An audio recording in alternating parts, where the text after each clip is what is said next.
ladies and gentlemen. Today I am being joined by the Vice Chair of the Women's Leadership Council, Meredith Key. Meredith, welcome to the show. Thank you for having me, Alton.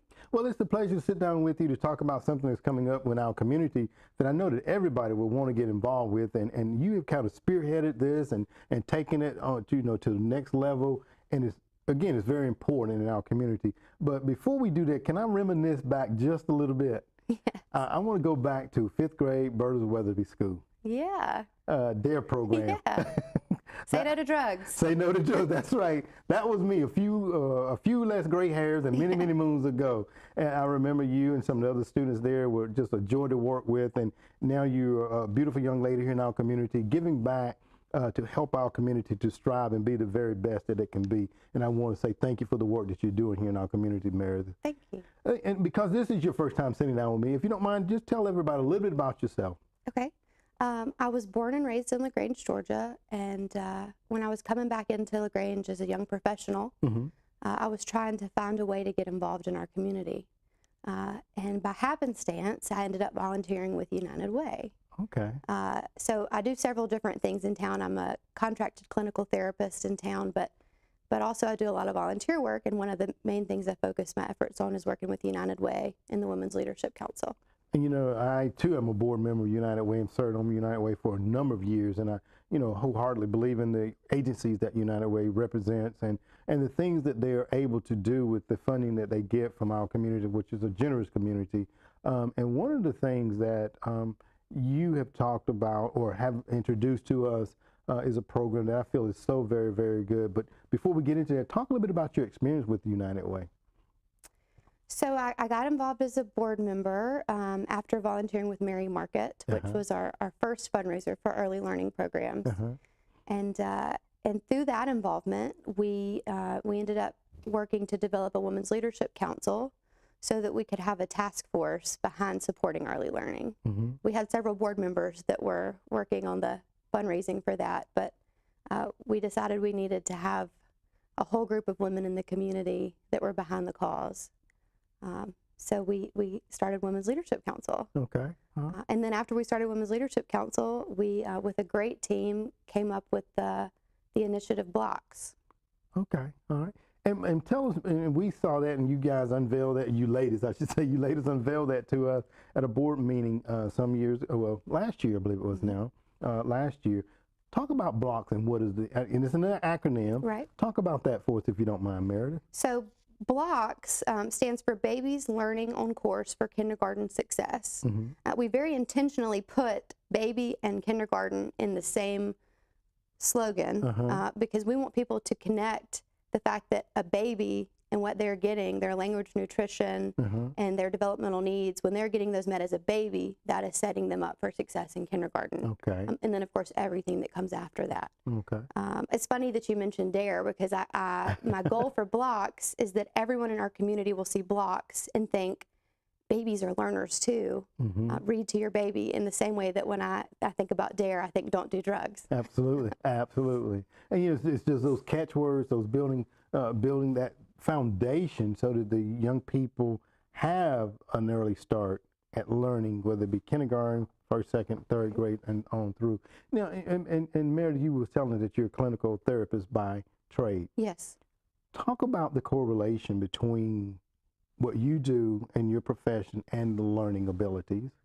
I think that's a great point to talk about because a lot of times when people hear early learning, they think colors, numbers, alphabet. But when we're talking about early learning, we're talking about the whole child. Okay. We're talking about their social and emotional development as well as things like language, nutrition, and also physical health, making sure that they're getting their physical health needs met, making sure they're eating the right things and getting the right amount of physical activity, the right amount of play.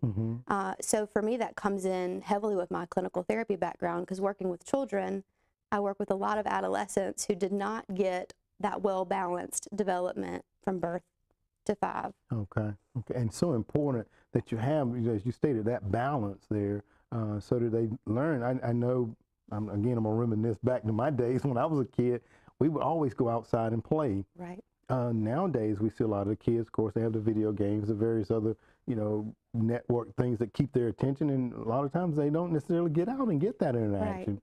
which is, I feel like, is so important. It is very important. Absolutely. Now, talk about how does block help those young people and the ladies that are kind of implementing? How does that help the young people as they go through the program? So with the Blocks initiative, the first thing that we're wanting to accomplish now is we're wanting to make sure that every parent, every family, and every business leader in our community understands that education starts at birth. A lot of people think, oh, they'll wait till they get to kindergarten and then they'll learn what they need to learn.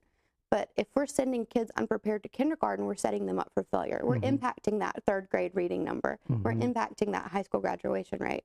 We're also impacting a lot of other things negatively, like crime rate and poverty, when we're not targeting education for babies. So the first thing that we want to do is make sure everyone's aware of the issue. Until we have that buy-in, that awareness, it's hard to move the needle. After that, some of our goals include collaborating with different agencies, making sure our community knows about the resources that we have. You mentioned earlier that we have some great organizations in town, some great nonprofits, and we want to make sure families are connected with what those resources are so that they can use those resources. And then also making sure the resources we have are quality. You know, you have to have a program with fidelity. That's right. If it's going to make an impact. And then lastly, our big picture goal is expansion. So once we kind of have everyone on board and once we have a great understanding of what our global resources are in Troup County, then we need to figure out how we can expand those resources to make sure that every single child has what they need available to them getting ready for kindergarten. Absolutely. It's so important. You know, again, going back to the board meeting that we had last week, Patty was telling us, along with Nicola, that every child throughout the county was able to get a reading book that was donated to them. And I think that is so vitally important. As you mentioned earlier about the colors, the numbers, the alphabet. And I think the earlier they see those things, and even hearing the parents speak those things in various words to them, I know that they talk about how much a child's vocabulary develops just by hearing their parents speak to them, even in the womb.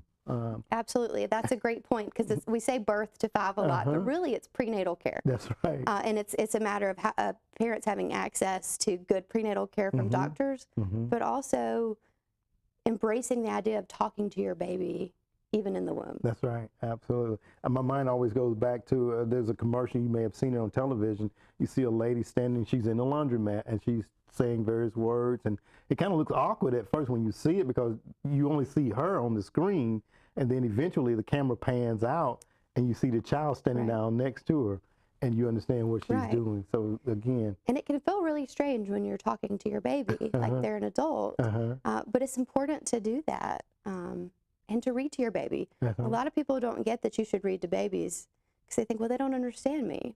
But that's how they learn to understand, is by reading to them. So if I could say one thing to parents, it's read to your baby. That's right. Absolutely. And Meredith, as we were talking about this, and we're going to lead up, I know we're getting ready to kick off the United Way campaign. You and I both are board members. We're getting ready to kick off the United Way campaign drive. And there's another thing that's going to be taking place, LaGrange Has Talent, that I'm going to have Katie come on and talk about. But before we talk about that and get her on, there's an opportunity for businesses that can get involved with your program, Blocks, that is. Yes. Talk a little bit about that, if you don't mind. Absolutely. As we are still in that phase of spreading awareness and getting this visual out there to the community, one of our opportunities is for business leaders to partner with us to distribute books to children in the community. So it's hard for parents to read to their baby if they don't have access to books. So we have an opportunity where you can partner with us, and at a very low cost, we can get books, have books with stickers with your business's logo and then the Blocks logo placed in the book and then distributed throughout the community to children. Okay. So important that, you know, and I know that we're getting ready for the United Way kickoff, but I just know and feel this community is such a generous, giving community that anything that we can do to help get that word out, and just like DARE, we want now to build on those blocks. Right. Read to your baby. That's right. Read to your baby. And to, you know, again, to help the business. And if somebody was interested, Meredith, how can they get in touch with you to maybe get a block sticker or become a sponsor? Well, they can have my contact information, Okay. but also the easiest way is to call the United Way office, and they can put you directly in touch with me Okay. Okay. for any partnerships. All right. Now, if somebody wanted you to come out to talk to them about a little bit more about blocks, is that an opportunity? Absolutely. Okay. I will All right. go anywhere, anytime, and talk about blocks. Absolutely. And definitely we want the word to get out because, again, I think anything that we can do as a community, individually, collectively, to help spread the word, to get our babies learning by kindergarten and even before, is a win for the community at large. Well, Meredith, I want to thank you very much because I wanted to get in. I'm going to segue your segment into what we're going to be talking about next. And this is something, again, everybody get involved in. LaGrange has talent. So I want to thank you very much for coming on the show today and sharing with us blocks, okay? Thank you so much for having me. All right. Ladies and gentlemen, stay tuned for more City Week coming up in just a moment.